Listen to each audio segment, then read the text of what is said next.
የንግድ ተቋማት እስከ ምሽት 3 ተኩል ድረስ እንዲቆዩ የሚያስገድድ ምድብ ከመጋቢት 10 ጀምሮ ተግባራዊ ተደርጓል።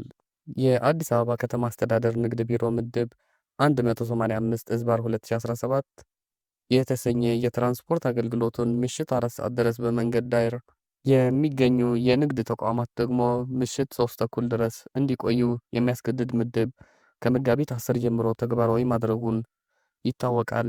ደንቡን በአዲስ አበባ ከተማ አስተዳደር ካቢኔ ያጸደቀው የካቲት 29 2017 ዓ.ም የነበረ ሲሆን ይህ ደንብ መመሪያዎቹን ተዘጋጅተውለት ከመጋቢት 10 2017 ዓ.ም ጀምሮ ተግባራዊ መሆን ጀምሯል።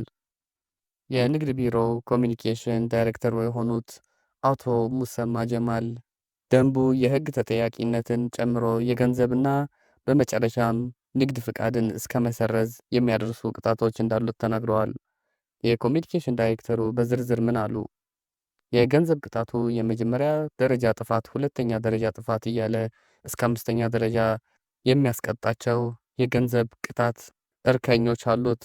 በመጀመሪያ ደረጃ በሚሰጡ ማስጠንቀቂያዎች ላይ የማይታረሙ የንግድ ተቋማት ላይ እስከ መጨረሻው የገንዘብ እርከን ከተቀጡ በኋላ የንግድ ፍቃድን እስከ መሰረዝ የሚያደርስ ቅጣት እንዲቀጡ ያደርጋል። ይህ ከመሆኑ በፊት ደንብን ማስተዋወቅ ስራ ለሁሉም ሚዲያዎች ይሰራል። ደንብን ተግባራዊ አድርገናል። እዚህ ላይ ምንም አይነት ድርድር አይኖርም። የማስተዋወቁ ስራ ግን በሰፊው ይሰራበታል። የቅጣት እርከኞች ይፋ ማድረግ ጀምራል። ደንቡ ዝርዝር መመሪያ በቢሮ እየተዘጋጀለት ነው። በፍጥነት ጨርሰን ግልጽ እናደርጋለን።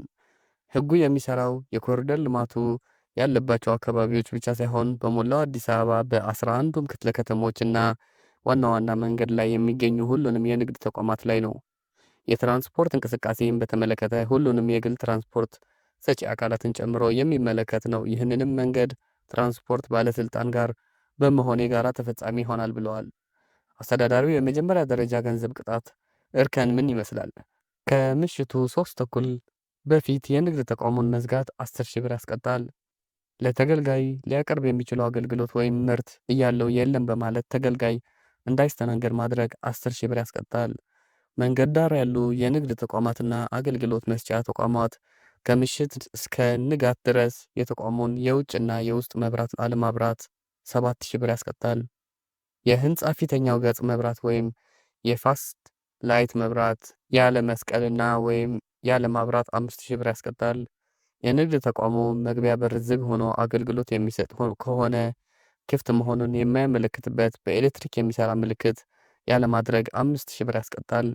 ከምሽቱ 4 ሰዓት በፊት የትራንስፖርት አገልግሎት ማቋረጥ፣ ማውጣት ወይም የስምሪትን መስመር ማቋረጥ 5 ሺህ ብር ያስቀጣል። የከተማ አስተዳደሩ ካወጣው የትራንስፖርት አገልግሎት ታሪፍ በላይ ተሳፋሪውን ማስከፈል 5 ሺህ ብር ያስቀጣል።